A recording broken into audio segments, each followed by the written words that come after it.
An OD sensor, like the OD2000 here, is an optical displacement sensor. And we differentiate this displacement compared to distance measurement because we can zero it out. We can look at the displacement, the positional displacement, or let's say a thickness of something from a base.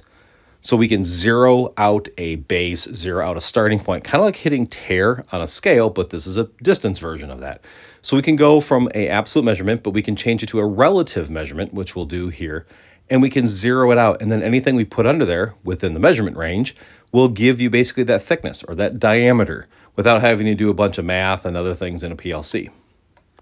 So before we get to really much of anything, let's reset this to factory default. So I'm going to press the metal 0 key just once, not holding it to get into edit mode, just pressing it and getting into the device settings. And then I'm going to go to factory reset.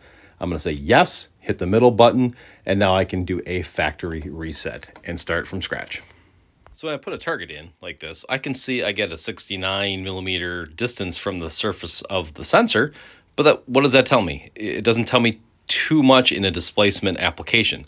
But what I can do now is I can go in here and go to relative measurement, and then I can look at what the relative measurement compared to the base is. So I'm going to zero out the base. So I press and hold the middle button, and it says, do you want to set the 0 point? Yes, I do. So I click the middle button again, and it zeroes out that location. Now when I put in a target, it actually tells me how thick it is. So it is 21.7 millimeters.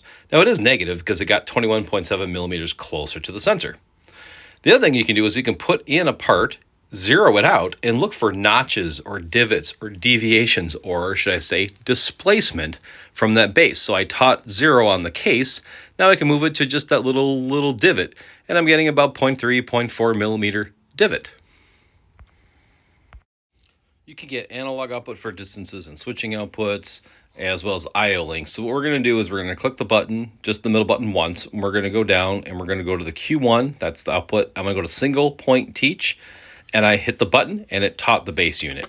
And so now anything taller than that or closer than that, you get a switching output. Works black targets, white targets. If it's really reflective, you might want to play around with the angles and things like that, but you can get really good results and really high resolution.